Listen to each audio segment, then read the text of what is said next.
Governor-elect Scott Walker.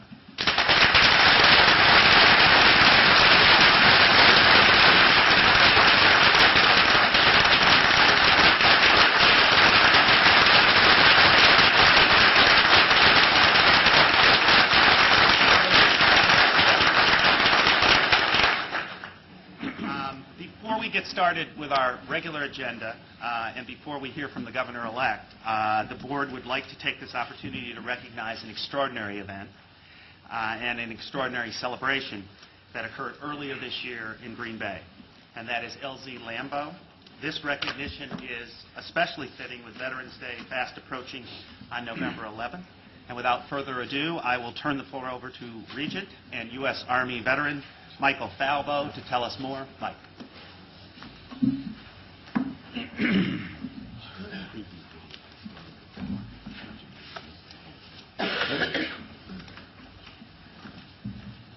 Good morning. Morning. Morning. It is my honor to present the resolution of appreciation for LZ Lambeau, an event that spanned 3 days in May and 3 years in planning. In conjunction with the airing of Wisconsin-Vietnam War stories on Wisconsin Public Television. LZ Lambeau is like no other event held before in the country. It is now being emulated by other states as an important way to pay tribute not only to the service and sacrifice of our country's Vietnam-era veterans, but for all veterans. LZ means landing zone. It was typically where the troops were deployed or dropped off or jumped out of helicopters, usually a clearing in the jungle. For 3 days at Lambeau Field, that was the clearing, where veterans met and shared their stories, found a sense of peace after listening to others and were told thank you and welcome home. I would like to recognize some guests with us today from the organizations that sponsored LZ Lambeau. First, from the Wisconsin Public Television, we have John Steinbach, or James Stein, sorry, Jim. You know, there's a new governor. I'm a little nervous.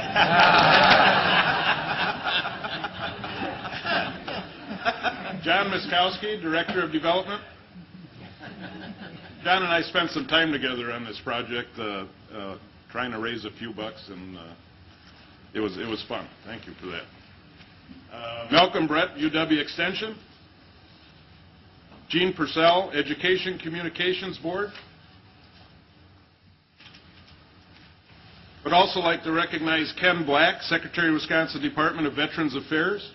Thanks for coming, Ken. Ellsworth Brown, who's the Director of the Wisconsin Historical Society. And somebody who's not here, Mick Dirk. Mick did all the interviews. They don't allow him out much. But he gave all the veterans a real sense of feeling and peace, and they opened up to him quite a bit. The organizations these individuals represent joined together to sponsor LZ Lambeau in conjunction with the Green Bay Packers, Brown County, and more than 24 veterans organizations statewide. Their efforts are deeply appreciated. In addition, I would also like to recognize Jim Gill, staff photographer at Wisconsin Public Television, who created a powerful portrait exhibit of Wisconsin Vietnam veterans that has been displayed across the state and traveled to Green Bay for LZ Lambeau weekend. Now, David Giroux is going to go take the camera and take a picture of Jim because he's taking a picture of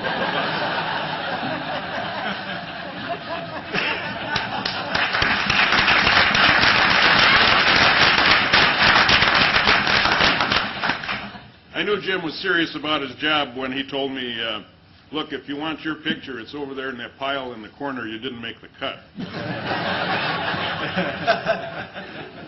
There was another gentleman that was supposed to join us today who really wanted to say thank you to all of you for your efforts. His name is Gary Wetzel.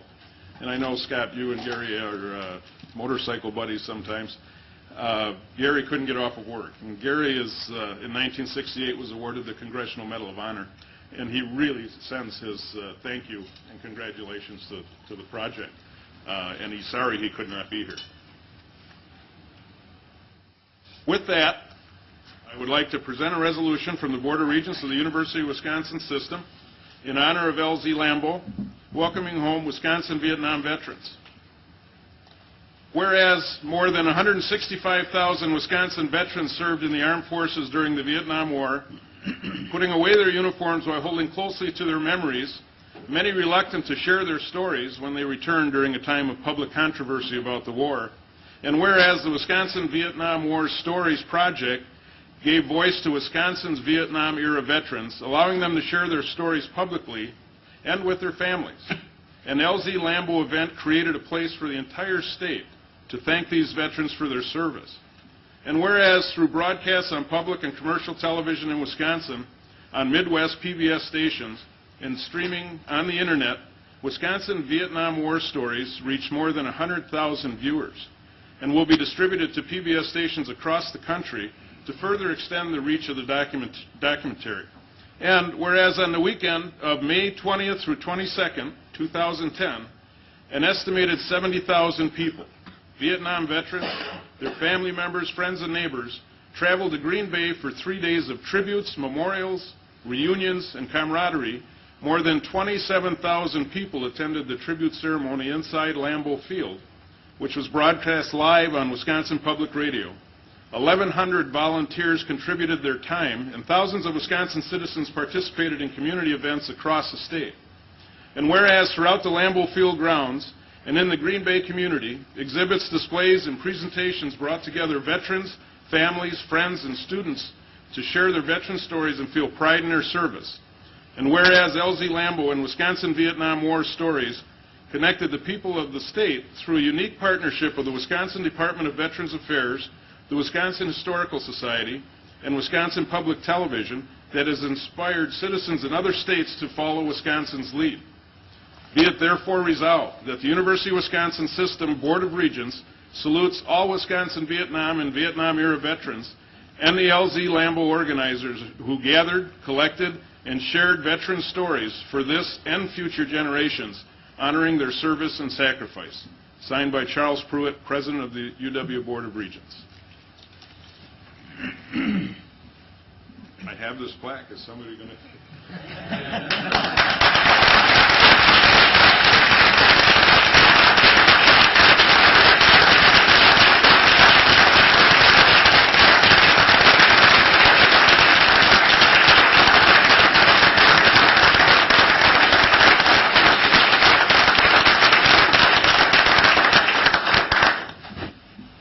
Been told, and I've heard these guys speak before, and I know Scott's on a tight schedule, so we're not allowing them to speak because they will go on and should with all the great work they've done. They have deferred their speech to a video that they put together for this occasion to show to all of us, so we will go right into the video. Thank you.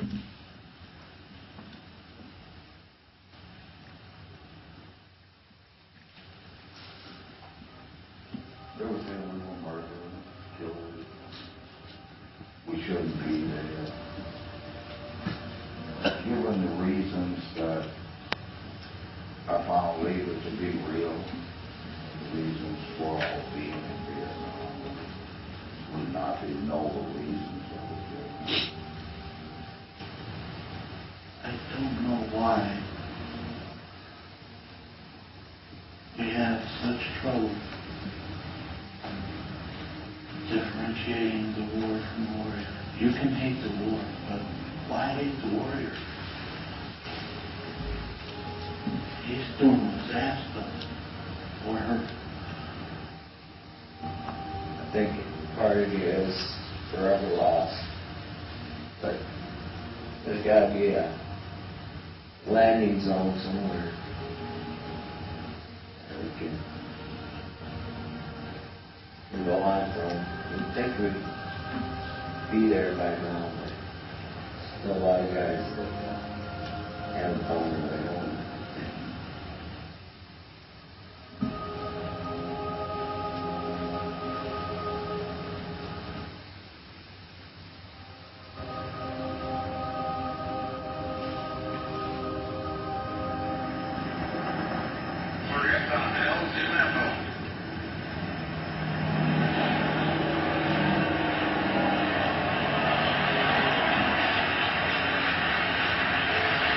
Thank you.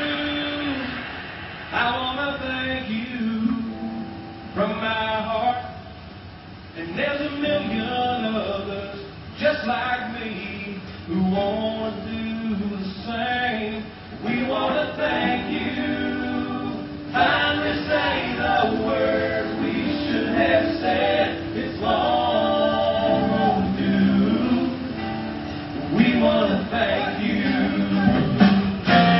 Only Lambeau Welcome home is filled with emotion. Live from Lambeau Field, Thousand Hero, a giant map on display, motorcycle honor ride. National Guard soldiers surrounded the boat. We witnessed history here tonight at Lambeau Field.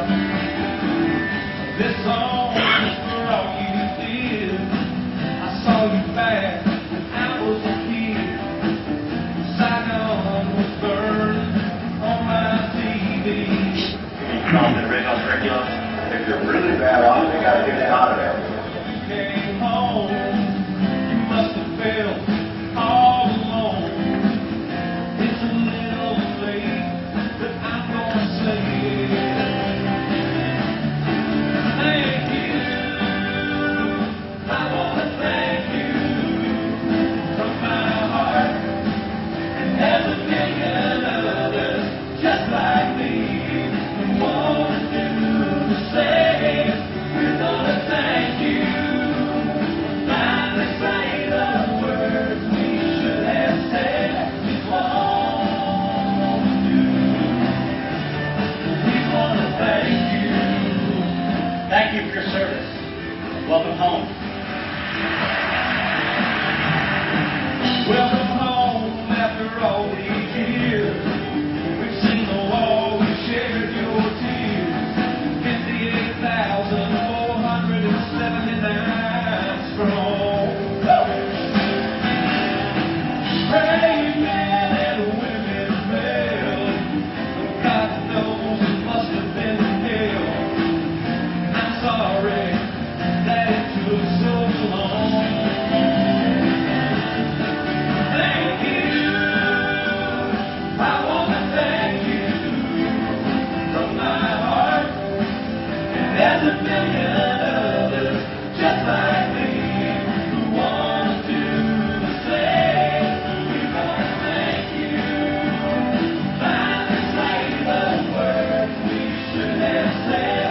It's long overdue. We want to thank you.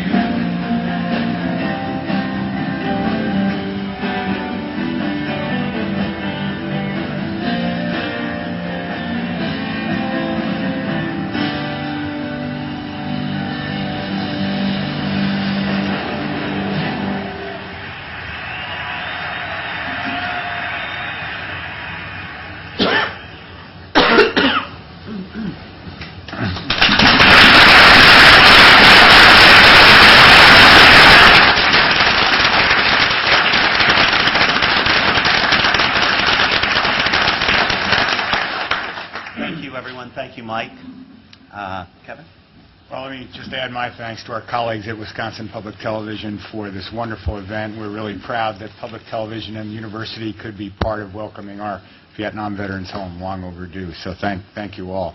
In the interest of time, I just want to welcome our governor-elect and say that during the campaign, our campuses were active in terms of sponsoring debates, some of which you were involved in, and hosting them, having our faculty and staff comment, provide analysis, having student voter registration drives. We weren't as busy as you were, but we feel we were pretty busy during the campaign. And Scott took the opportunity to visit many of our campuses during his successful campaign for governor, and we know he'll bring what he heard there and his experience of that into his governorship. So without further ado, I think the President of the Board would like to do a formal introduction, and we'd like to hear from you, Governor. I might, and I will be brief as well, but as I think you could have suspected, Scott, as you look around this table, with the exception of Regent Evers over there, all of us were appointed to the board by your predecessor.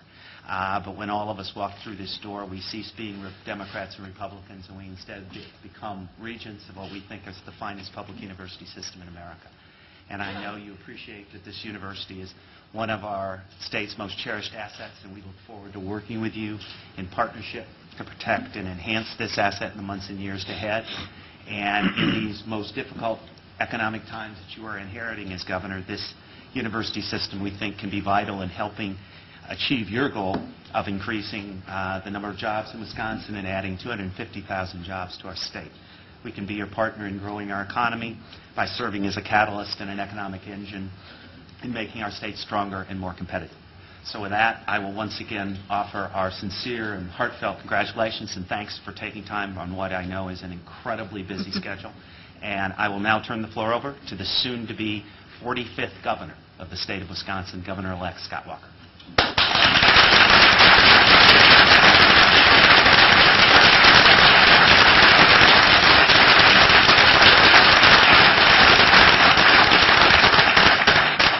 Well, thank you, President Pruitt. Thank you, Kevin. President, I was going to call you Kevin, but I should. We've talked enough. It feels that way. But President Riley, to all the regents, to everyone else who is here as friends and supporters of truly one of the greatest university systems in the world, not just in the country. It's an honor to be here today, and I should mention, as I understand, Regent Spector's not with us. I certainly wish him a speedy recovery as well, and a quick return back to his important work with the Board of Regents as well. And President Pruitt, I just want to add, I mentioned this on the WAM, but I want to say it again publicly. I said it yesterday, but obviously Governor Doyle and I, on issues here and there, don't always agree and haven't in the past, but I want to tell you, and I want to repeat this, the governor called me on Tuesday night early, could not have been more gracious, has offered his full support in this transition of not only himself but his cabinet. The First Lady called my wife yesterday, and I just want to say how grateful I am to Governor Doyle for that. I know he loves this state as much as I love this state, and I appreciate his offer to help in that transition. And I know, looking at the regents, many of whom I worked with before and worked with along the way, and look forward to working with each and every one of you, that you're right, that first and foremost we care about this state, and I look forward to working with each and every one of you, as well as our great leaders, our chancellors, and our teams on each of our campuses. And President Riley's right about that. I think I've literally, throughout the time I've been on the campaign trail, I think I've counted in my head, I think I've been to all but one campus, and I drove by that one, and I need to get there in person. But Next stop, we start charging you tuition. yeah. Well, in 2 years you're going to start, because I've got one who's a junior and one who's a sophomore in high school, so it won't be too long before the Walkers will be paying tuition at one of those. In fact, I felt like a parent, because every time I went along the way, I was thinking, now, would Matt or Alex like to stay here or there or anywhere else along the way? So I had to ask a lot about, where the good social scene was, and if it was too good, I decided that one wasn't on the list. But it is an honor to be here. First up, I want to acknowledge, and Mike Felbo and I have been friends for years, but beyond just our friendship, I appreciate your leadership on LZ Lambeau and just in general on this project of war stories. And I know, as a veteran yourself, I was impressed you got through that, because I know we've talked before about issues about Vietnam and just veterans issues in general, how passionate you are about that, but I appreciate that. Many of you know, I knew Mike would be a great ally for me years ago. I almost sent him on another war mission to head up the recovery of the Milwaukee Public Museum when they needed help, and I knew at that time how passionate he had been preparing for this role on the Board of Regents, and I knew because of that he would be a great champion, not just for me, but for getting that back on its feet. And if you look at the Milwaukee Public Museum today, there's probably no one more person who's more responsible for their tremendous turnaround than Mike Felbo, and I appreciate that very much, Mike.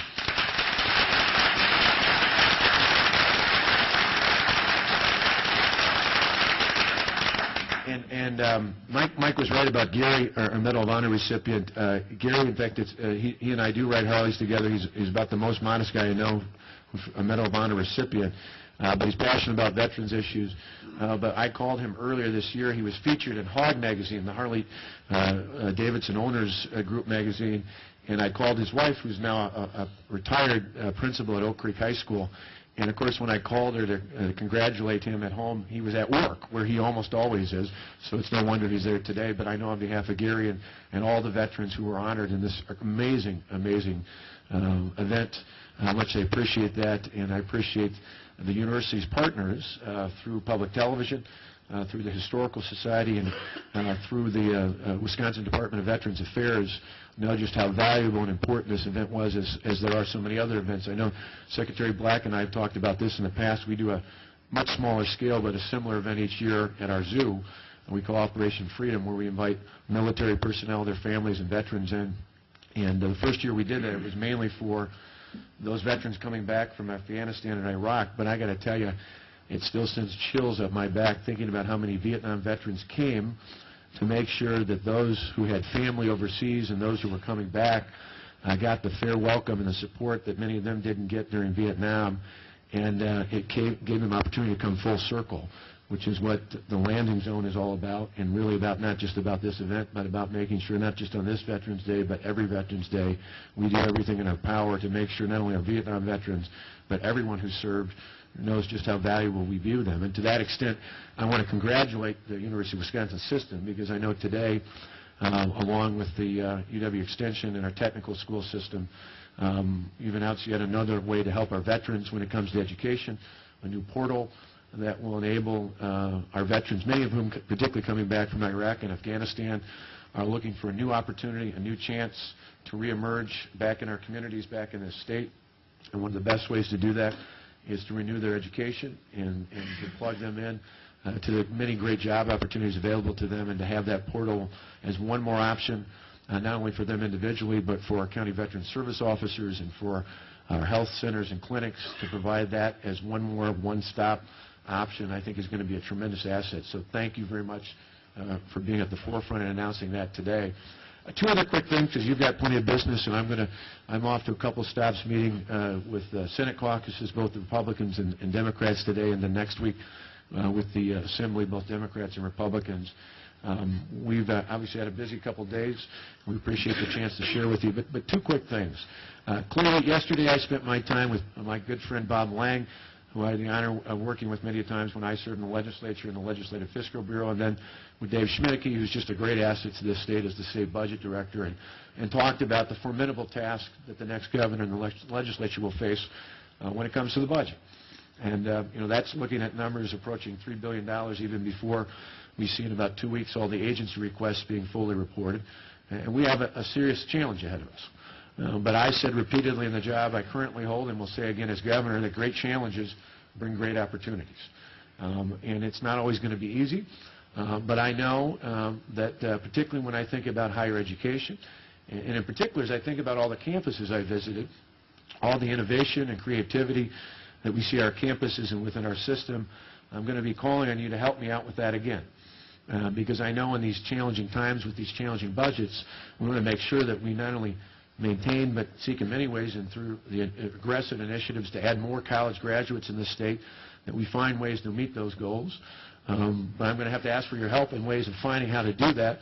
That isn't just always about more money. It's going to be about finding ways to take the dollars we have and find new ways with flexibility, with innovation and creativity to apply those dollars in the best way possible to meet those goals on campus by campus across the state. And I'm hoping, not just in the 2 months between now and the time I take the oath of office, but in the month or so after that as well, really the next 3 months, as we work with you and others in this state putting our budget together, that you'll be willing and able, as so many have offered throughout this campaign, to help us in that task. And I know we've talked about that repeatedly, and we'll be calling again, talking about some innovations. But I know we can do it.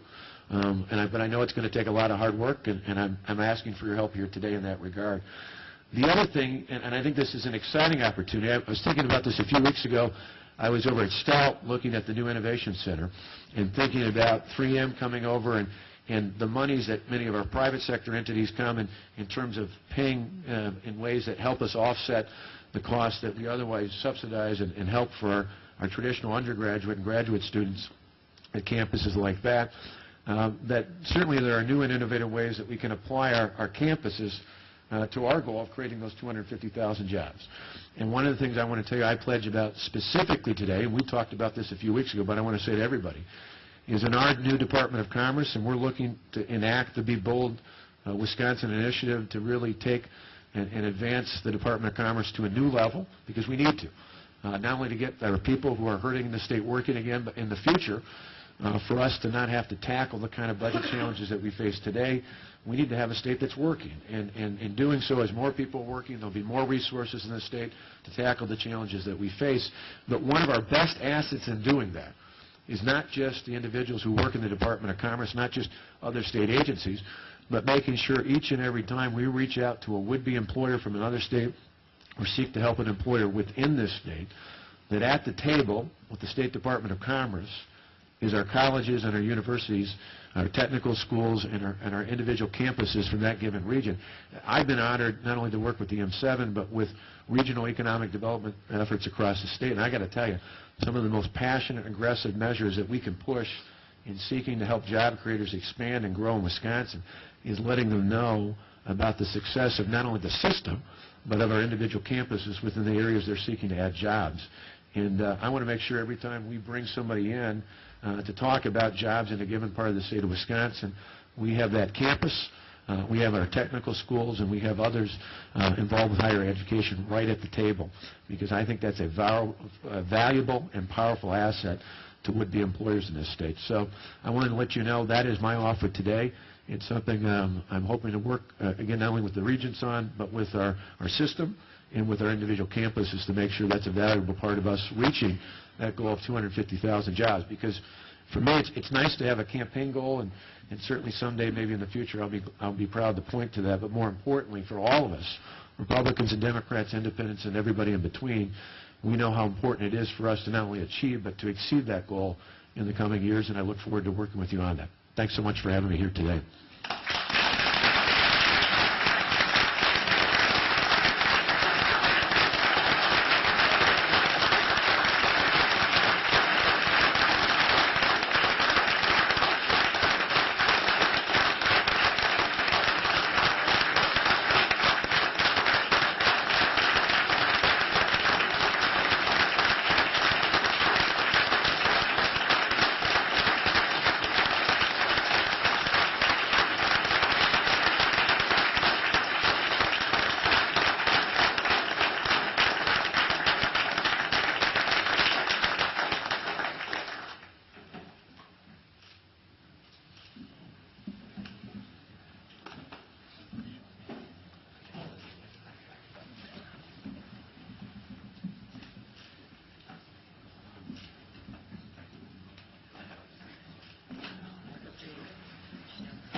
I do. He does like to call. I reminded Jane that it was her job to remind me.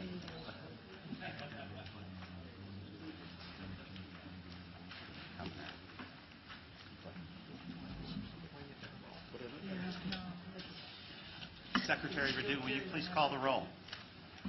Regent Bartel? Here. Regent Bradley? Here. Regent Crane? Here. Regent Danae Davis? Here.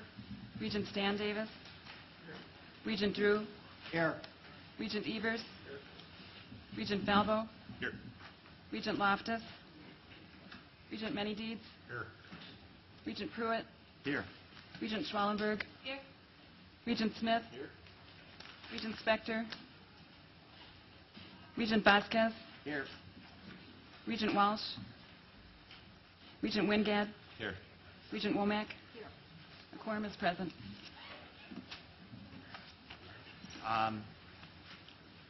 Well, welcome, everyone. We're off to a strong start. As you all know, this month's meeting is one of our deep dive discussion-only sessions where we have the opportunity to spend more time with significant topics without having to make any formal decisions about them. This is not an indulgence, however. It gives us the welcome chance to ruminate and ask questions on larger issues and to inform the decisions we'll make on other occasions when we might not have this kind of time to dive deep. We have two major topics up for discussion today. This morning we'll look at an issue that's generated a good deal of press recently, most recently in today's Wisconsin State Journal and Milwaukee Journal Sentinel, and I know there are copies of those articles in your packet. The whole notion of the brain drain and brain gain in Wisconsin and how that intersects with the mission and game plans of the UW system.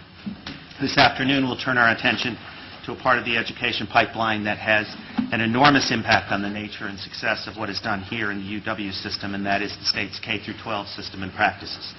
Both of these are rich and complex topics, which I'm sure we'll learn much more about in the course of the day's discussions. First up, though, we have this twin issue of the brain drain and the brain gain.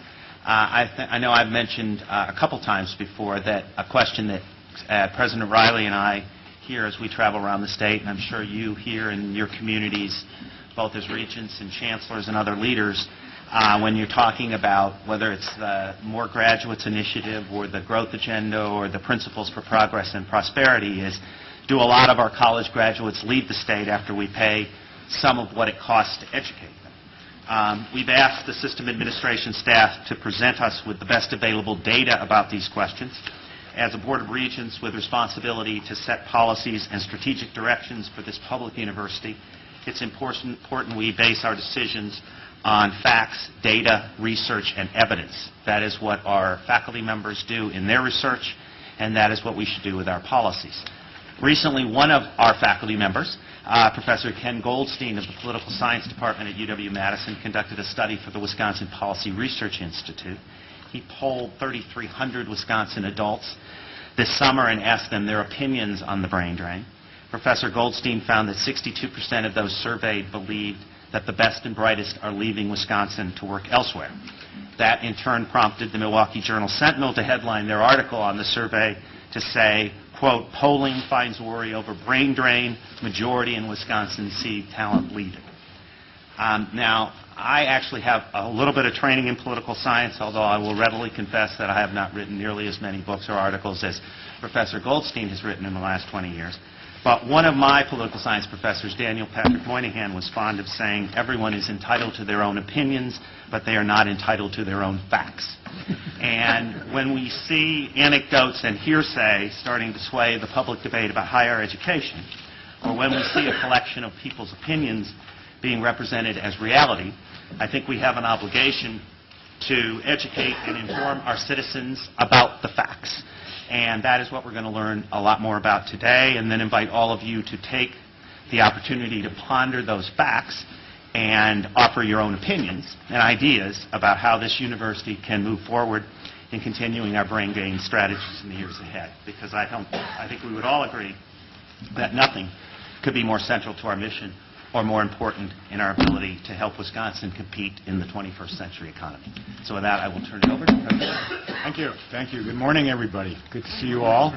I wanted to remind President Pruitt that his old professor and former Senator Daniel Patrick Moynihan also used to like to say, data is the plural of anecdote, which is a good thing to keep in mind when you're getting Daniel Patrick Moynihan. When you get in debates over data, I always found that to be a good thing to keep in mind. Before I have a few remarks about the data and have a chance to turn it over to Associate Vice President Heather Kim for the substance of this presentation, I did want to go back and pick up on one thing that Governor-elect Walker said, and I'll direct you to a news release that's in your folders about the Veterans Wisconsin Education Portal. We're announcing this new service today. It's a joint venture, as Scott alluded to, of the UW system, UW Extension, and Wisconsin Technical College system, and it's designed to help veterans make that transition from military life smoothly back to college life. We hope for many of them by providing them with that single point of entry into all the resources, services, and benefits that are available both in the UW system and the Wisconsin Technical College system statewide. You know, we know that they're taking the first step in their engagement with post-secondary education is often the most difficult thing for them to do, and hopefully having all of this information and set of services available together in one place will make it a little easier for them to take that first step. So we're very excited about being able to offer this to our returning veterans. I hope many of them use it, and we will continue to work with them and their organizations to see that as many as possible do. And I want to thank our own UW staff and Wisconsin Technical College system staff who worked so hard on this new portal to get it up and running. So I encourage you all to take a look, and further information about it in the news release again in your packets. Well, back to brain gain and brain drain issues. We've spent a fair amount of time in recent months with this board and in other venues talking about working on the More Graduates for Wisconsin initiative and the system's commitment to try to produce 80,000 additional well-prepared graduates by the year 2025. I think we agree on the importance of reaching that goal, not only for the individuals, but for the collective well-being of the entire state. As we've said before, This goal is ambitious, especially in the face of shrinking high school graduation classes and the economic recession, which we all recognize we're coming out of too slowly. But it's also a necessary goal and achievable goal, based on the plans that each campus has given us to do its part. To reach that goal, we recognize that it will require more than just our commitment to success. It also demands an equal commitment from the people of Wisconsin and the government of Wisconsin in the form of additional state resources and greater management flexibility. And that brings us to the topic of this morning's discussion, the issue of brain drain, brain gain, the ebb and flow of our state's educated citizens in and out of Wisconsin. As Regent Pruitt indicated, several recent polls suggest that the majority of Wisconsin residents believe, emphasis on believe, that the state's best and brightest graduates in significant numbers pack up their diplomas and head elsewhere to find work. That's the perceived, emphasis on perceived, brain drain. Other studies, meanwhile, indicate that the real issue is that Wisconsin lags in attracting college-educated workers from elsewhere. That's the flip side of the same coin, and that's the lack of brain gain. So we're going to drill down into these numbers this morning. How much of this issue is real? How much is perception, or rather misperception? What do the numbers mean? And what do they mean for us? What do they mean specifically about what the UW should be doing?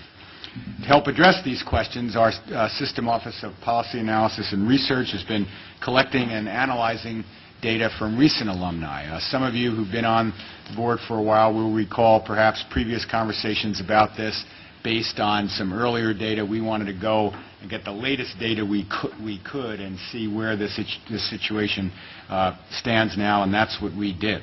So here to present the findings from that work and launch our discussion is our Associate Vice President for the Office of Policy Analysis and Research, Heather Kim, making her, I might add, first presentation before this board. So welcome, Heather.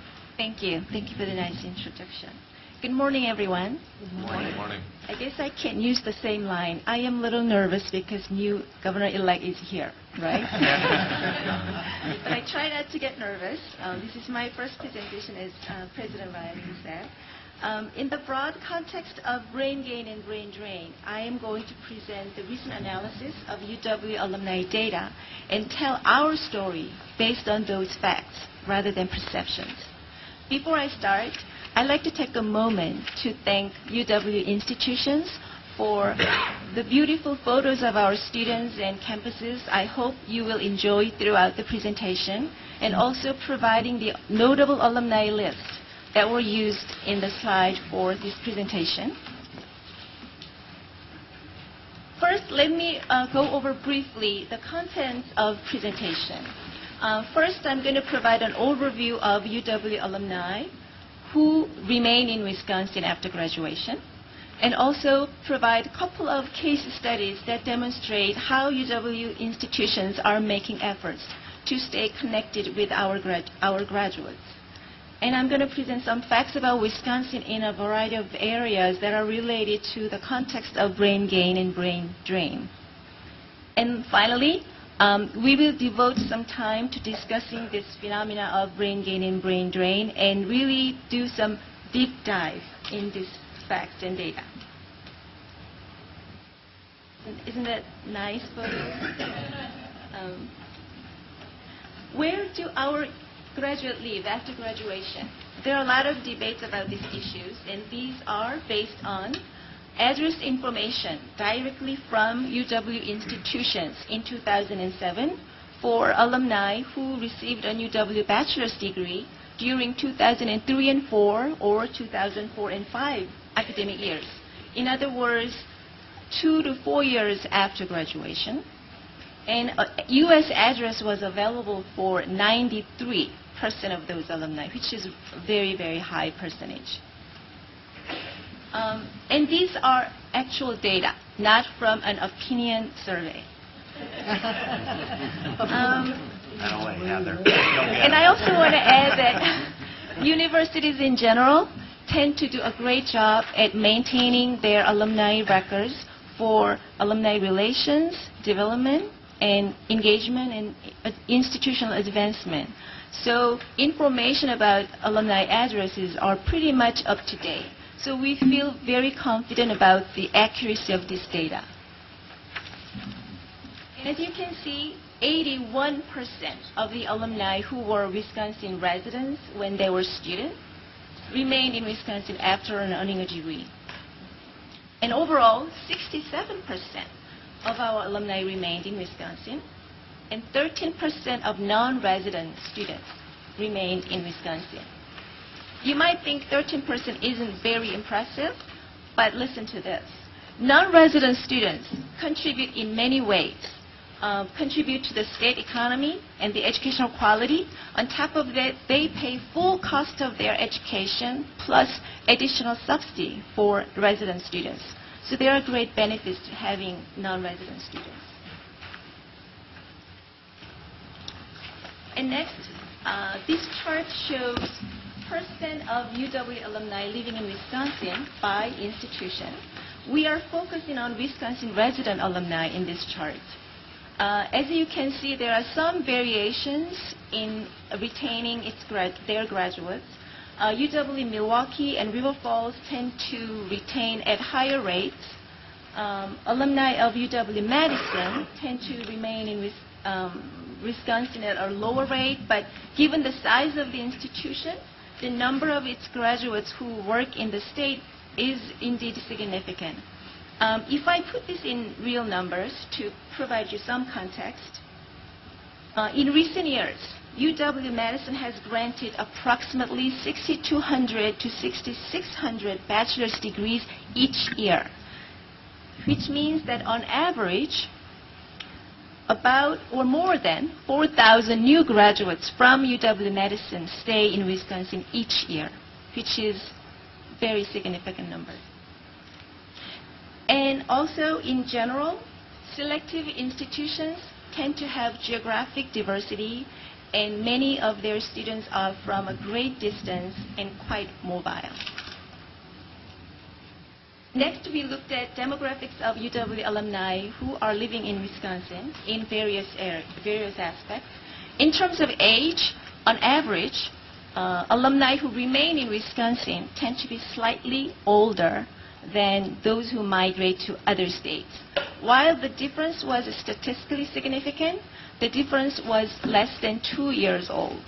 In terms of race and ethnicity, underrepresented minority students are more likely than their peers to remain in Wisconsin after earning a degree. And other Asians are less likely than their peers to remain in Wisconsin.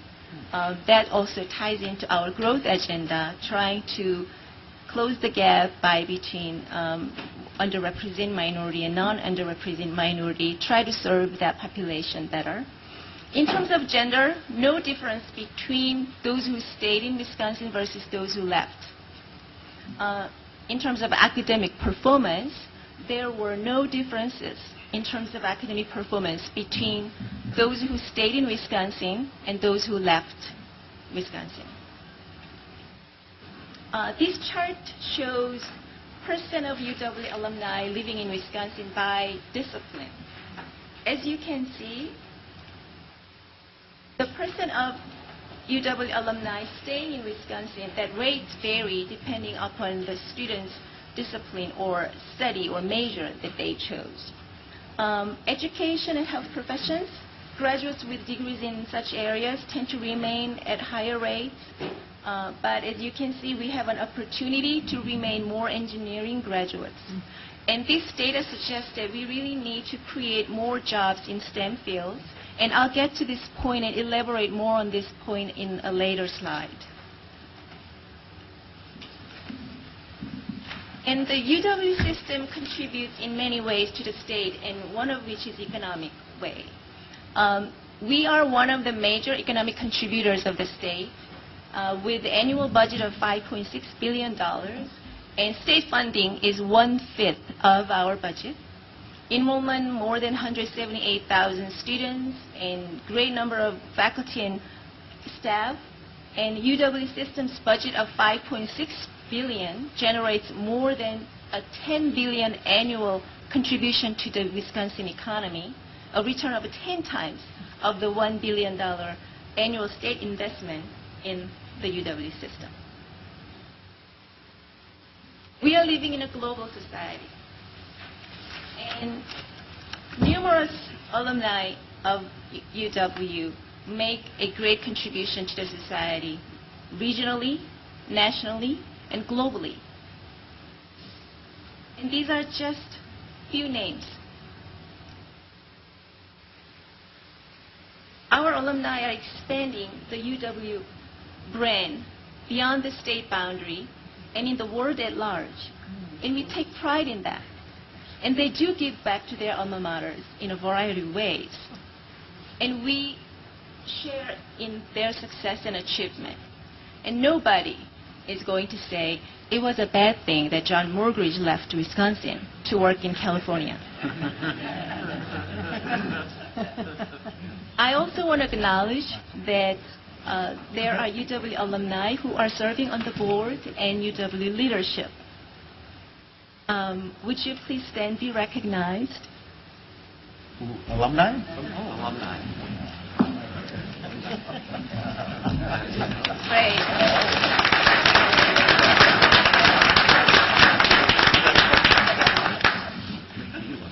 I'm a statistician, just counting roughly, I think it looked like more than 67 retention rate. This is our data.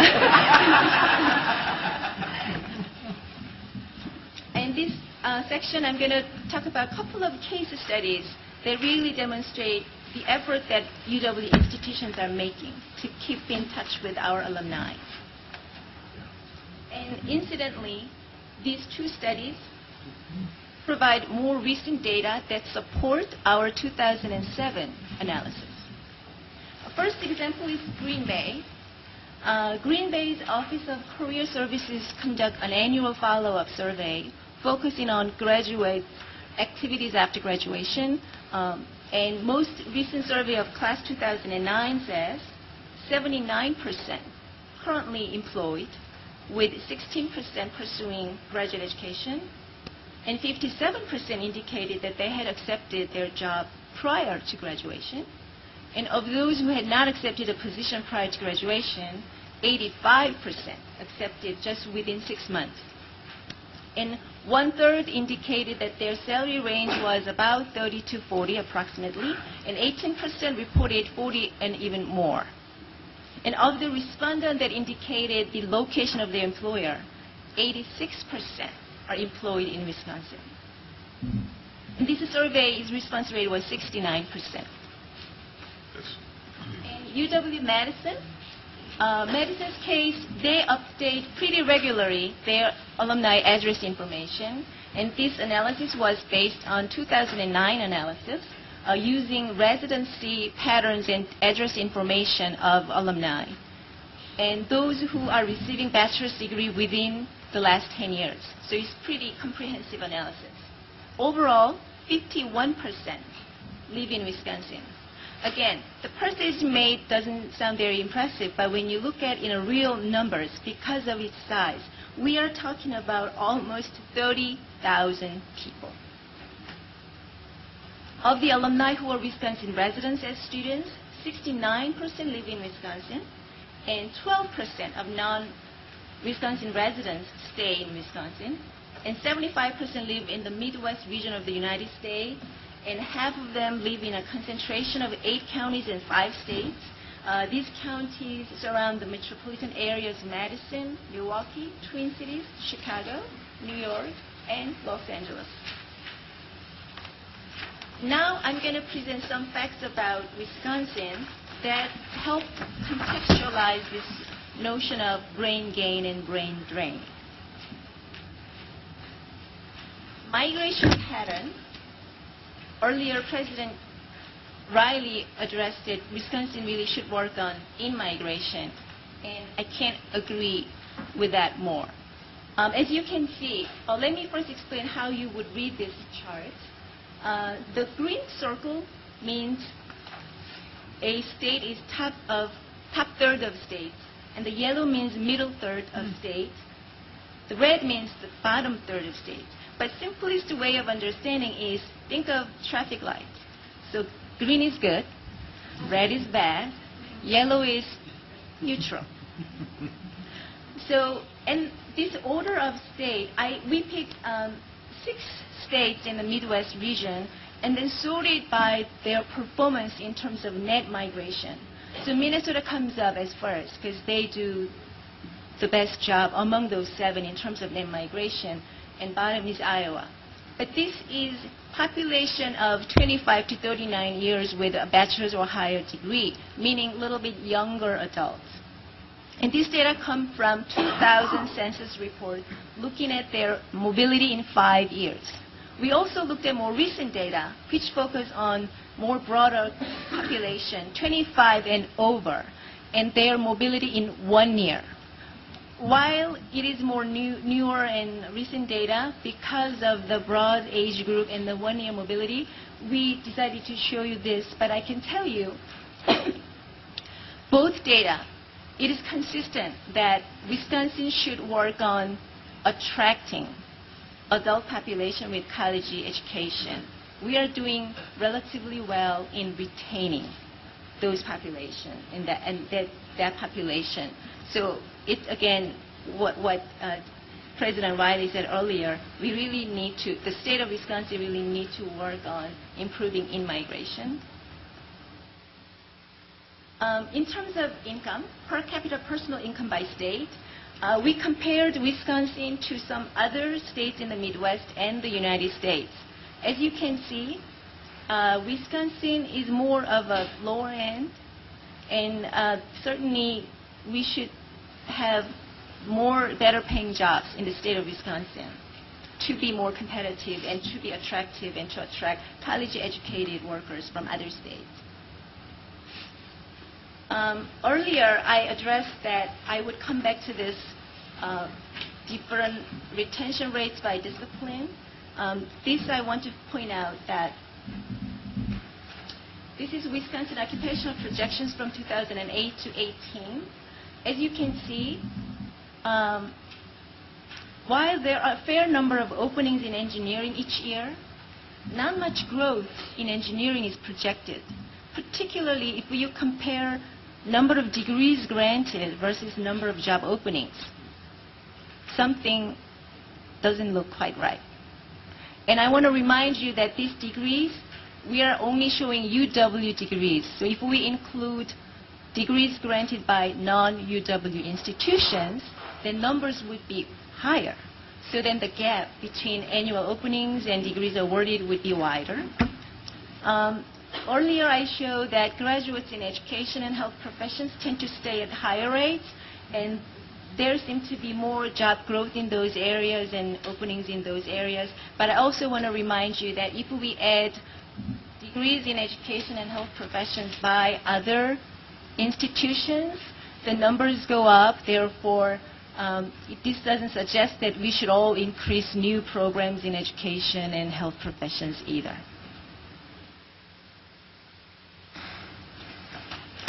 Next, retention, graduation, and degree attainment. What these slides tell us is that UW system has higher retention and graduation rates than Minnesota or United States, but the state of Wisconsin is lagging in terms of proportion of adults with a bachelor's or higher degree. So again, this sort of support the notion of low in-migration issues and the need to create more better paying jobs to be attractive. As you can see, U.S. systems, UW systems performance is strong, and I think we can be even stronger asset by continuing to work with other sectors to help stimulate job growth and to make our state more competitive and more attractive to other college-educated adults from other states. And now, I know I tried to save enough time for us to discuss, so I am going at some speedy fashion, so please stop me or ask me any questions so far. But if any questions so far, then I'll go on to summary. So we saw all those data and materials. So what does all this mean? 4 out of 5 UW alumni who are Wisconsin residents as students remain in the state, which is impressive. UW alumni make a big contribution, positive impact as the leaders of the state, the nation, and the world. And that is our success and achievement.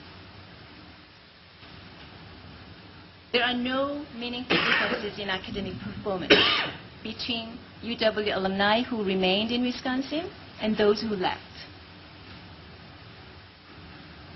Wisconsin does relatively well at retaining college-educated workers, while it should continue its efforts to attract college-educated adults from other states.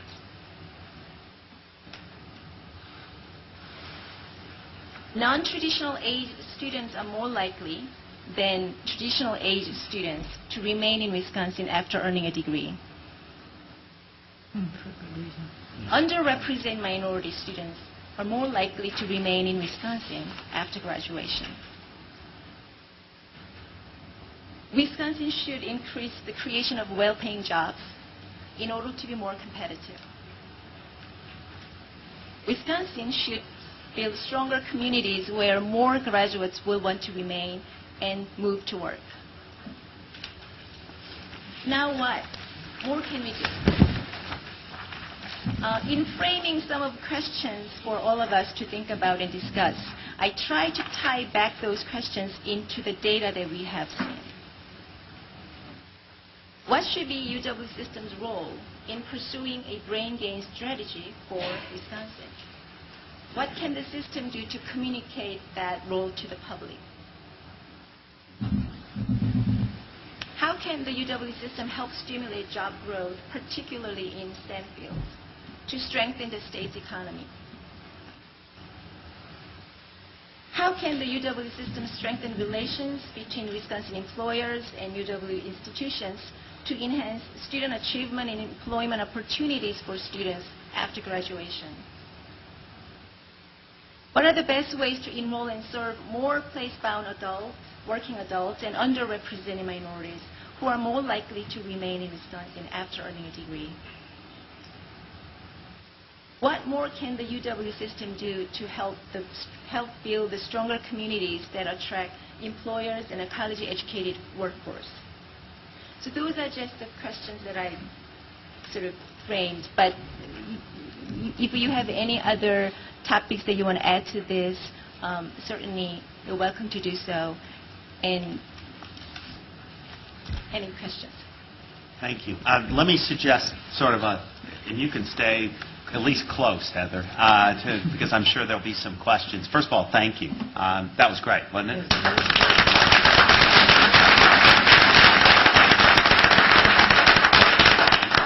And I want to also compliment you on the efficiency of that presentation in terms of sort of giving us a lot to look at and talk about in a very well-constructed period of time. I was going to suggest just to everyone before we open this up, maybe sort of 3 broad areas. One, obviously, questions that anyone has of Heather and of the material that she's presented. Seems like that would be one area. Second would be a series of questions that she's posed here at the end, and thoughts, comments, and observations about any or all of those. And then I would also suggest that we may want to, as this conversation evolves, consider other issues and other questions we would like more information about going forward, either as an ongoing sort of inquiry or sort of a further deep dive into questions that people have. And that certainly includes the Regents, but it also includes all these areas that our colleagues from the campuses and otherwise. So with that, let me throw it open and take it wherever you want to go. Regent Bartel. Heather, I have a question regarding that last bullet point, which I don't entirely understand. When you refer to stronger communities, are you referring to geographic communities or occupational communities or age-related community? What is a community of the type that you're referring to? I think all of the above. That was more of a theme from our growth agenda. There were 3 components: people, job, and community. So it is more comprehensive notion of community where people really want to live and not just work, but want to live and move too. So, but President Riley might have something more to offer about the growth agenda piece, community piece. And I think, thank you, Heather. You know, one of the things we've said, Jeff, about the difference between us and Minnesota is that we have all these medium-sized cities around, and our population is more distributed, unlike Minnesota, where so much is concentrated in the Twin Cities metroplex. And almost all of our medium-sized cities around the state, if you go down and tick off the ones you know, we have a university campus. And I think we need to consciously be part of a strategy to say to our own students, but then younger, college-educated, entrepreneurial people from out of state, this medium-sized city is a really interesting place to live. And it's interesting partly because the university campus brings a kind of atmosphere that you'll like if you come here, if you want to build a career and start a life here. So in that sense, it certainly is about physical communities. But let me give you what might seem a little off example, but I think it is relevant. One of the things we've tried to do as a system in recent years is to build a sense of community among some of our faculty whom we attract here, who may be on our smaller campuses but have shared interests, disciplinary interests with faculty on other campuses, so that they have a sense of a statewide community of people who are interested in, I see Professor Madison over there, the work on neutrinos and the Ice Cube project, which we talked about last night. So that's a kind of virtual faculty community we have tried to build more. We're the employer there. But in terms of attracting those kinds of faculty and then keeping them here, we need to do more of that. So those are some of the kinds of communities I think we have in mind. Regent Bradley. First of all, thank you very much. That was excellent. Anecdotally, some people talk about our inability to attract talent because of our climate. But anecdotally, when I look at my 4 children who are all in their 20s and all of their friends and where they've stayed and where they've gone, if they left Wisconsin, more likely than not, they're in a place that you wouldn't go for climate. It's more for strong community, job opportunity. So do you have any data about people's attitudes about staying in Wisconsin, leaving, or coming from other places that are related to this idea that we have a severe climate? That doesn't stop me coming to Wisconsin. So I don't know, climate, it can be a factor, but it may not be the major factor. But migration and pattern of migration is such a complex and multifaceted issue. So I'm not sure whether I could provide you certain concrete answers. I think it's a different people choose different reasons to move to different places. So we looked at top 10 states.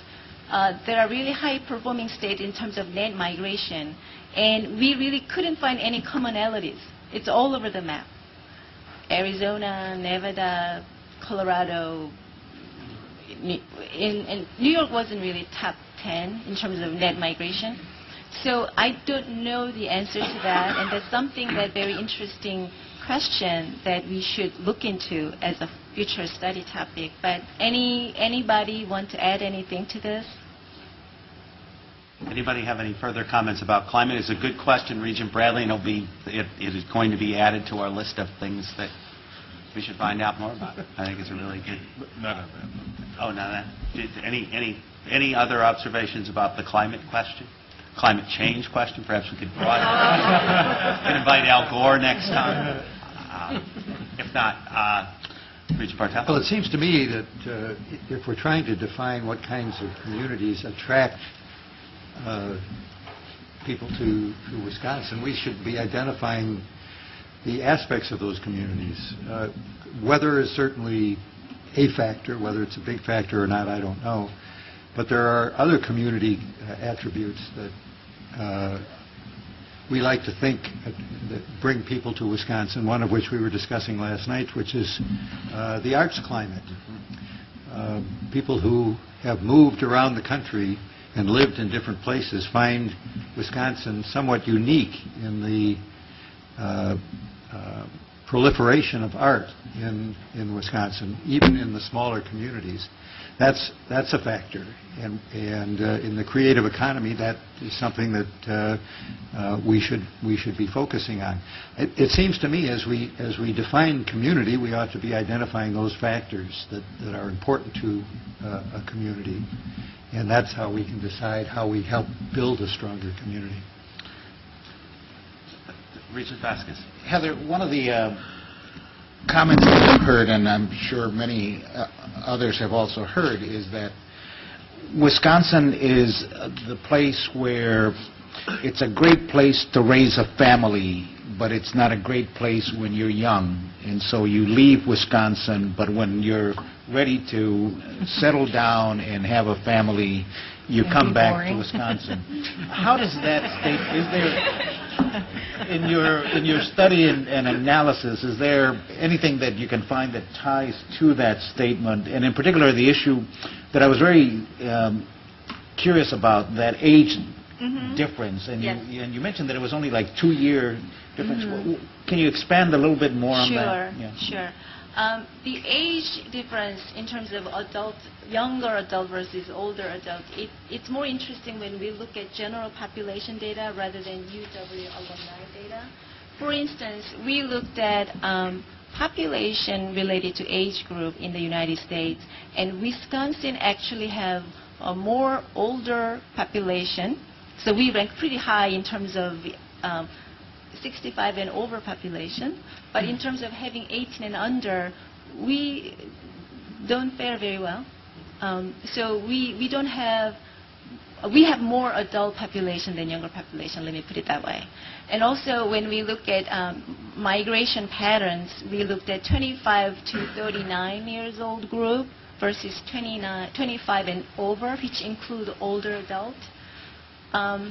We do better at retaining older adult. But in terms of attracting, I don't find that is the case, that we do really good job at attracting older people back. I mean, that there is a, how old is old, that's subject. Sort of. And a changing definition, like a moving target. Very sensitive.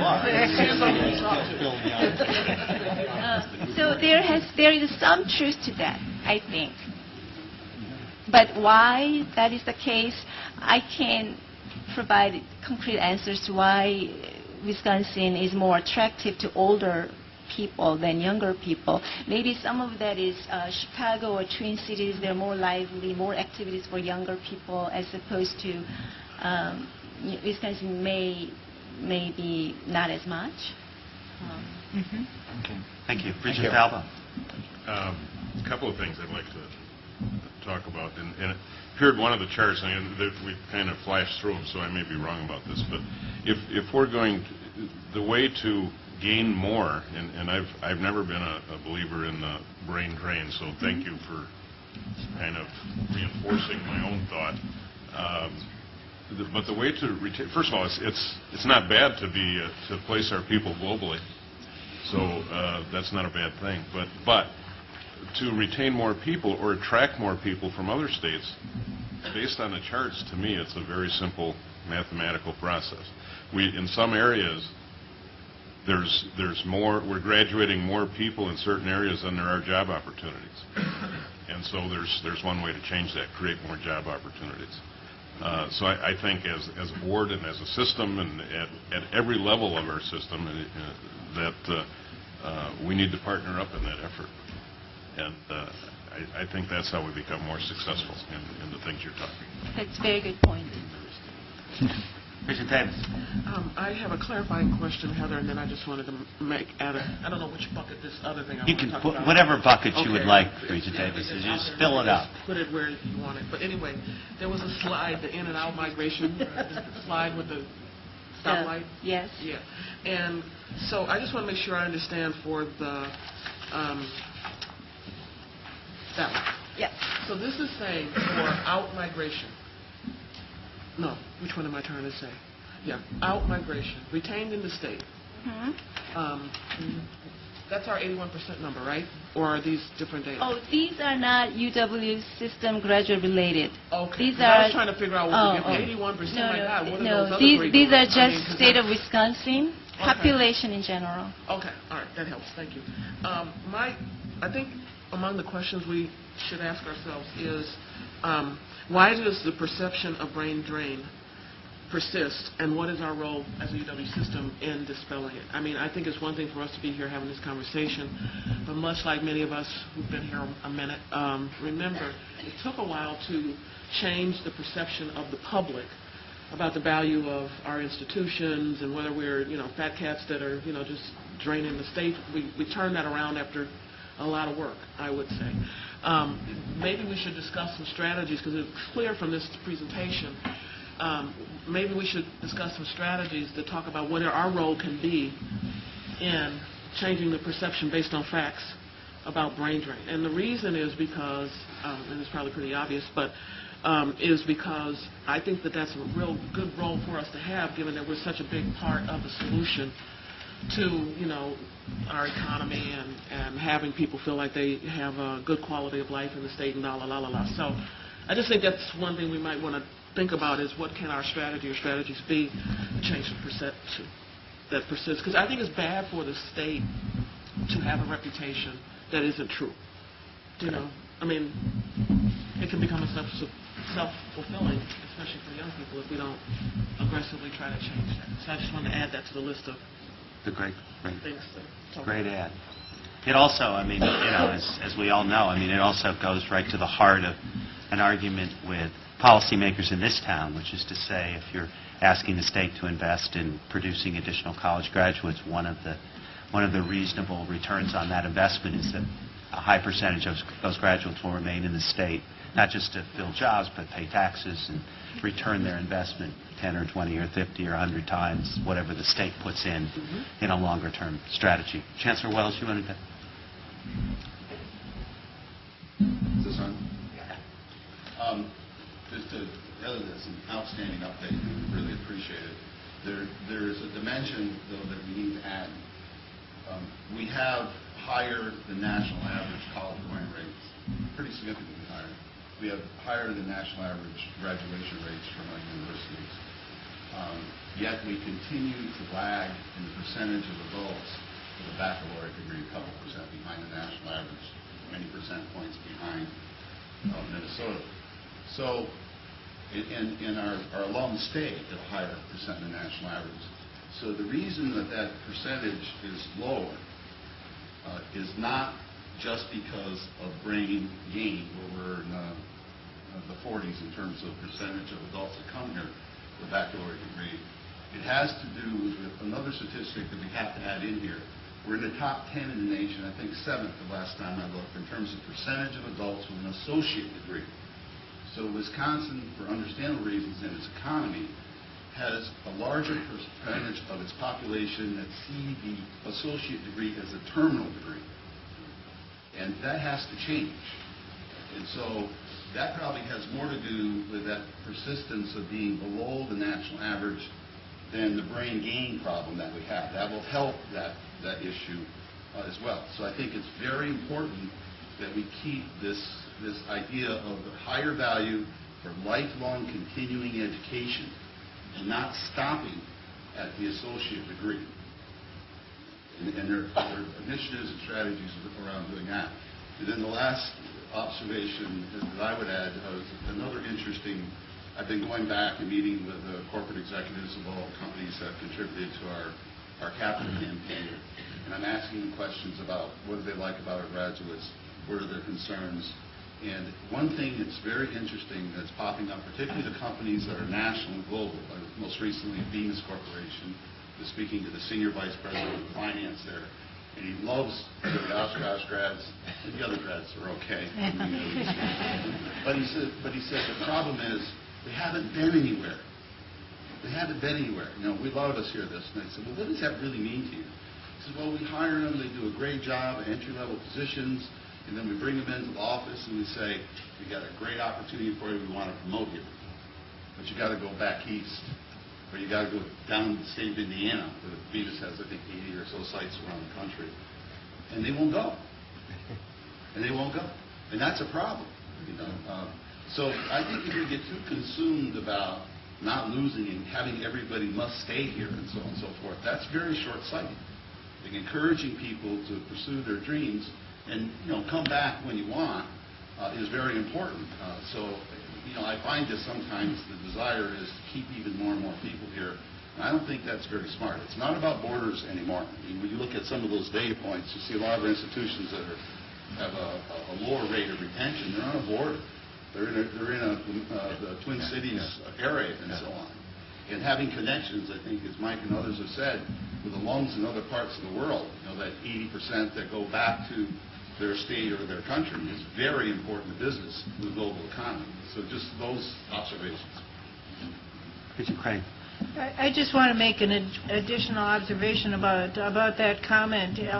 It seems to me that for obvious reasons, older adult students tend to stay in the state more than others.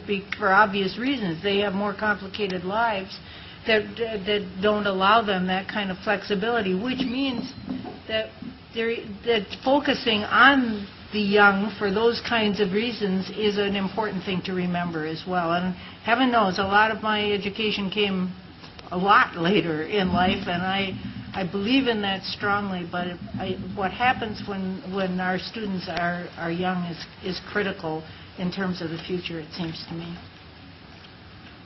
Let me piggyback on something Chancellor Wells said. One of the interesting questions that came up in the conversations that Chuck and I had about this with reporters yesterday, which resulted in the articles in your packet, was one of the reporters said, well, what's your goal here? Or what should your goal be?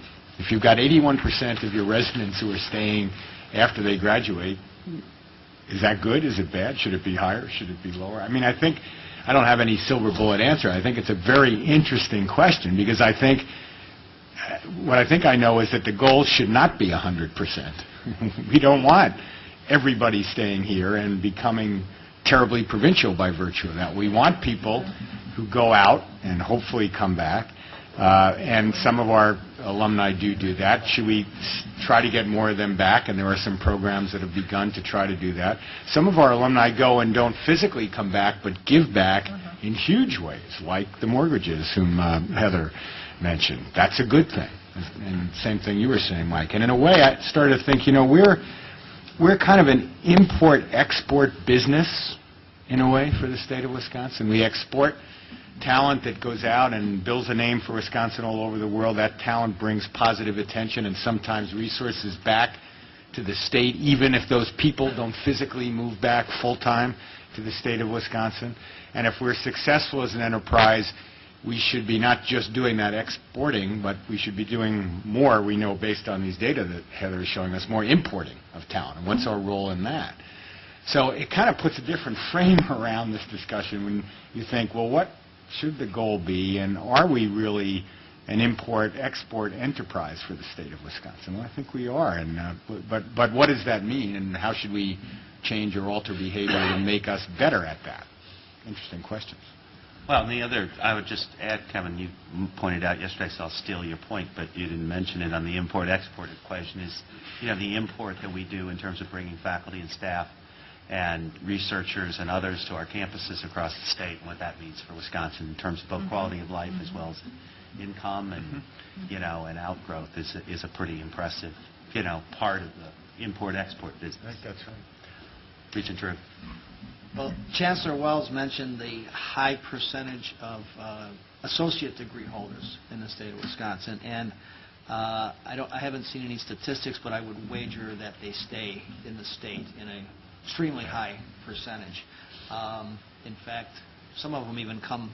Some of the bachelor's degree holders go to the technical colleges after they get a bachelor's degree. I think there's a fairly high number that go back to get an associate's degree so that they can get employment in a technical field. So I think it just underscores the importance of us targeting and working hard on the aspect of bringing those associate's degree people into the system to get a four-year degree and, working on the non-traditional student aspect. Good point. Regent Evers. This is a relatively small question, but given the UW's significant commitment to preparing educators, is that commitment the same across the United States? I'd be interested in seeing this data excluding educators. And we may not, we may find that we don't rank as high as above average in the retention. Clearly in Wisconsin, as young people go to university, in education, they're likely to stay in the state. I mean, it's just there's this general feeling that that's going to happen. Very few go out of state. So is that true across the country? And if it's not, then I'd be curious to see what the numbers would look like excluding educators. Heather, I think you may have something to, some at least, not to say anecdotal data because we don't believe in anecdotal data, but don't you have some, if you pulled that out of your UW alumni living in Wisconsin by discipline, could you offer any thoughts to Regent Evers' question? Or we may need to learn more, but I'm just... The question was... Yeah, that's it. This one. The question was if we... Pull education out of all states, where would we rank as far as overall retention? So I think we are talking about two retention issues. One, general population in the state of Wisconsin, and UW alumni population.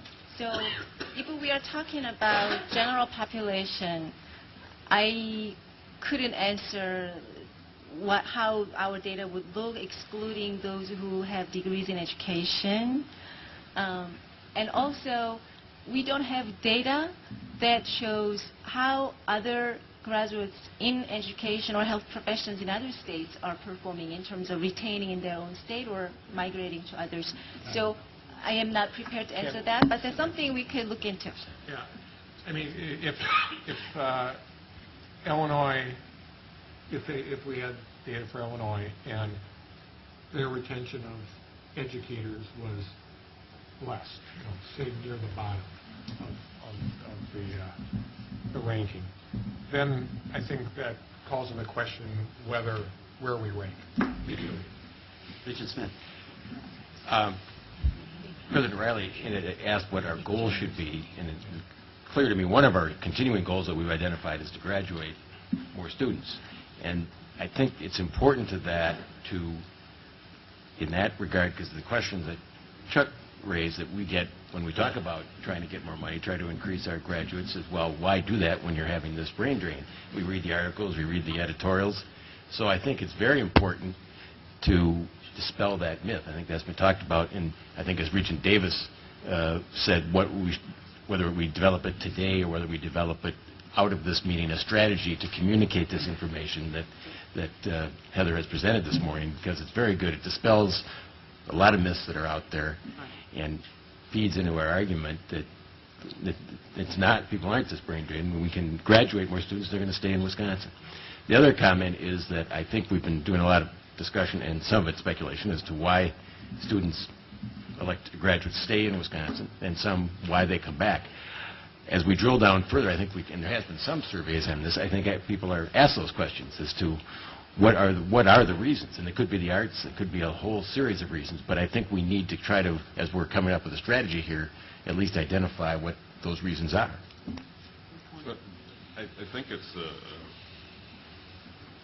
Kevin kind of hit, before we market this, right, let's be prepared to answer the question of, okay, what does that mean? Is it good, bad, or different? And what's our goal? Yeah. What do we want? Good. Did you pass this? When I was on the board of directors of Milwaukee Area Technical College, we had an issue that came up, and that was that the downtown campus was a very, very unsafe campus, and especially among female employees and students. and working with the police department and the campus security, there was overwhelming data that proved beyond a shadow of a doubt that that was not the case. But yet, there was that perception. And what was interesting is the main headquarters of the police department was right across the street also. Yet there was that perception. And I think what might have helped eventually to change that was that it was approached not from a negative perspective, but more from a positive. And I guess trying to add to some of the discussion here, I think that what we need to look at is, and maybe addressing Regent Felbo's question, is that we are not addressing a problem that the University of Wisconsin system has. We are addressing a misperception that the state has. So we're not the problem. I think we need to start with that approach, that we're not trying to correct something that we're not doing right. At least from my understanding of all that data, whether we're doing it conscientiously or not, we're doing something right with the percentages that are very high of students here. So I think we should focus on the fact that we are doing something very well, very good for the state. And there are some opportunities, as I saw, that coincide, that tie in with the governor-elect and our own goals, which is focusing then on those areas of job creation in areas where we already know that we do have concern there, that there are, like in the engineering area, the STEM area, that we need to focus a little bit more there. So from my perspective, the problem is not a real one in that we're failing the state. It's a perception problem. I think we should try to help and educate as best as we can the citizenry that we are that we are succeeding, and but then also show that there are some areas areas of improvement, and hopefully with the governor's help, really try to do the job creation, because it's not going to do us any good to graduate more engineers or more others that are around those STEM areas if the jobs aren't there. You know, I keep coming back to what does it mean, what does it mean? For me, what this means is I can say to the people that I never liked hearing from that says we're a brain drain. Past that, we don't have any answers yet on where we want to be and need to be. And as much as it pains me to agree with Rick Wells, it's not the wrong thing to be looked at as a global system that places the best people everywhere in the world. So I don't know what that translates to. But just to say that they're here now, I like that, or that the big percentage stay, I like that because I'm tired of that misperception. Past that, though, I like being more than just educating people that stay within our boundaries. Mm-hmm. Yeah. For Dr. Kim, do we have any statistics in terms of out-migration from University of Minnesota system, University of Iowa system to compare us to? We do have some statistics, not a whole lot, but what I can share you is in terms of system graduates retaining in Wisconsin, we fare better than some of other states, except Minnesota. And in terms of tuition reciprocity students, we don't have many other states' information. We have Minnesota and Wisconsin. Minnesota does a little better than us. Sure. Well, I wanted to maybe add a little student perspective into the issue. And first off, I want to say I don't think Wisconsin is boring. And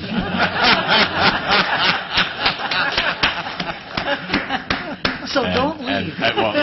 Just wait. And so I'm not leaving because Wisconsin is boring. I'm going to be leaving after I graduate because my next opportunity is elsewhere.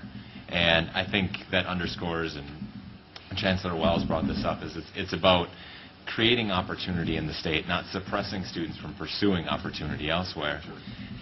And I think that's really important. And I think in this creating opportunity mentality, the university, as we've mentioned, is an integral part of kind of this mission across many different partners and communities across the state.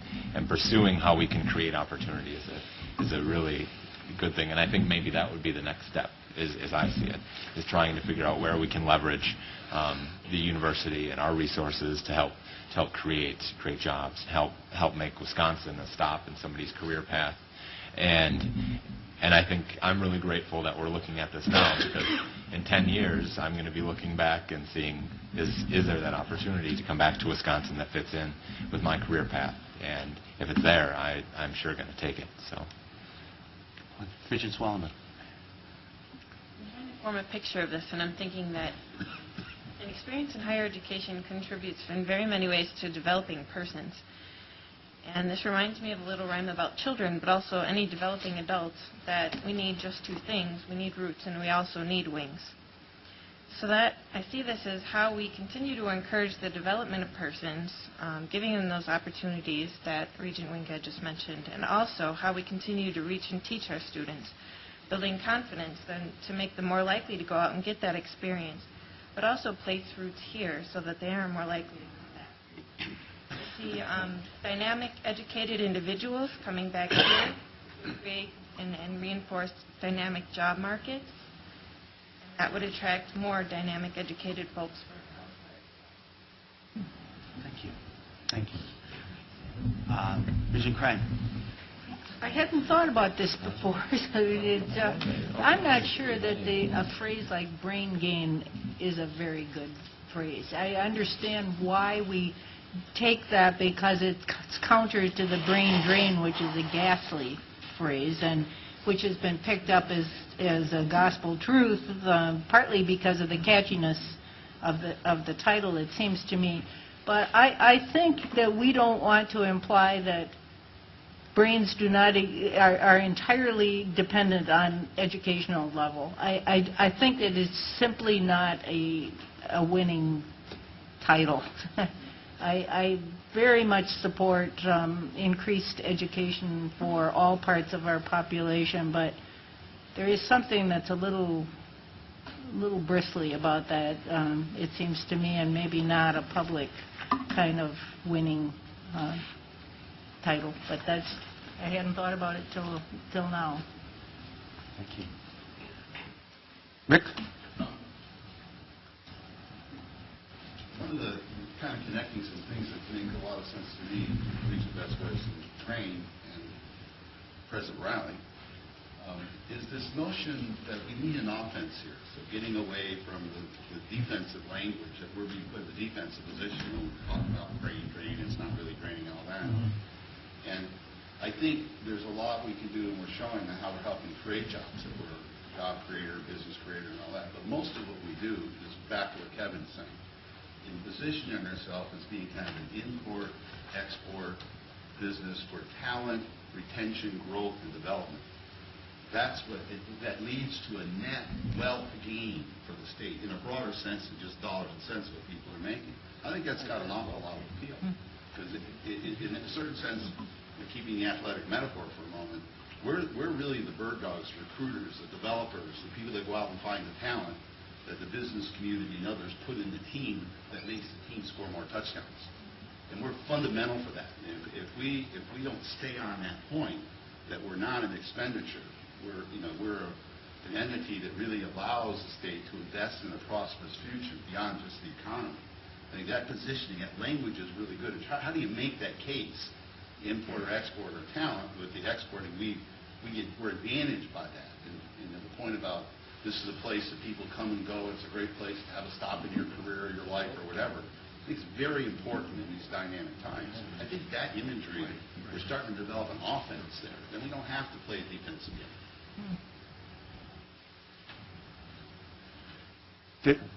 Some of you remember that a year ago, September, I went on a trade mission to China, and a couple things struck me about that trip that I think was very relevant to what we're discussing here. The then president of the Beijing UW Alumni Club was an American Wisconsin resident, graduate of UW-Madison. He was over there working in a business, and he had obviously some native Chinese who'd been here and gone home, but he was the head of the club. In Shanghai, which is another place that the UW-Madison Alumni Club threw a reception for us, as I recall, the head of the club there was ethnically Chinese.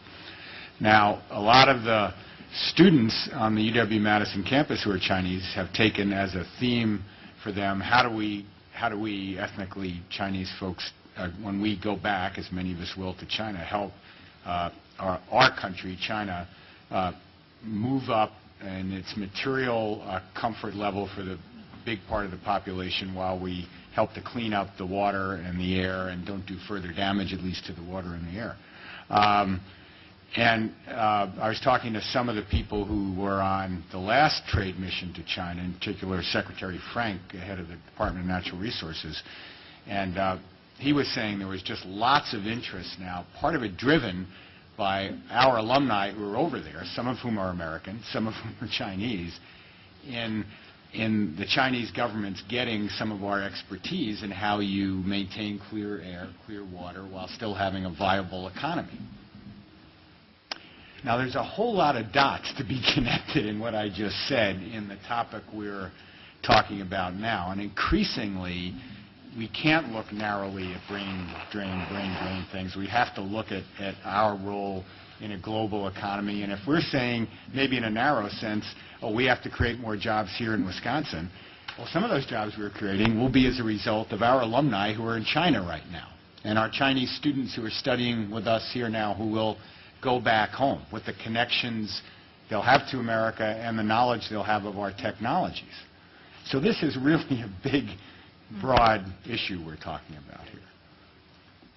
I would agree. I would only just add, though, one other observation, which I'm certainly in complete agreement with all this sort of conversation about exports and, the importance and the richness. But I would just make two brief comments about a couple of other comments that folks have made around the table. One, I think it is important. I think we do have a communication problem, and I think it's important that we communicate, but there are a lot of people in Washington today who believe that they just had a communication problem, and Tuesday ended up showing that maybe there was a little more than just a communication problem going on.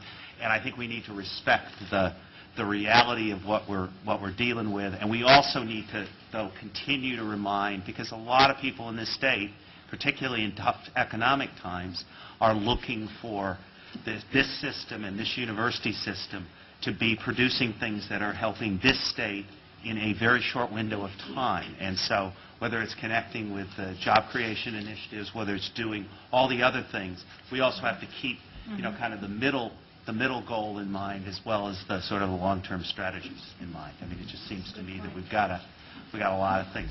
Chancellor.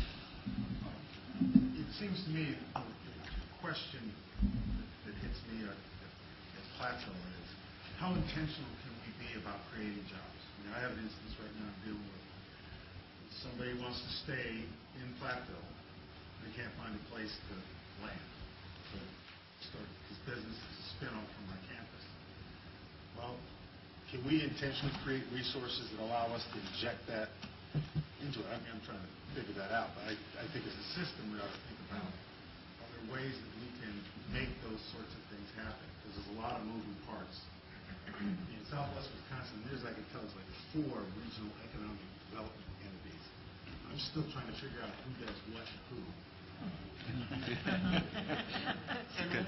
Good question. Chancellor Gott?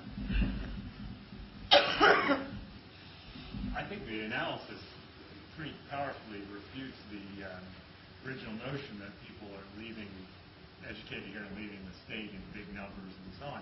But if you think about the original argument, I'm not sure there's any validity to it in the first place. It would seem to be that people would say, well, if we pay to educate citizens and they leave Wisconsin, that's a bad thing.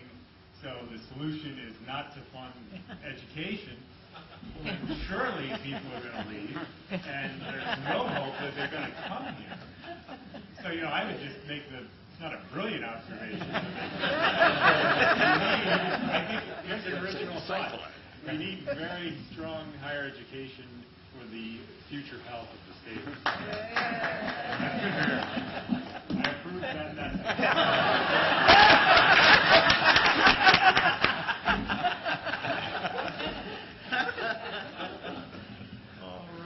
Any other observations, comments, questions of anyone? If not, thank you, Heather. Thank you to everyone for participating in this. A lot of food for thought. We're now going to turn to food of another sort. There are box lunches, I believe.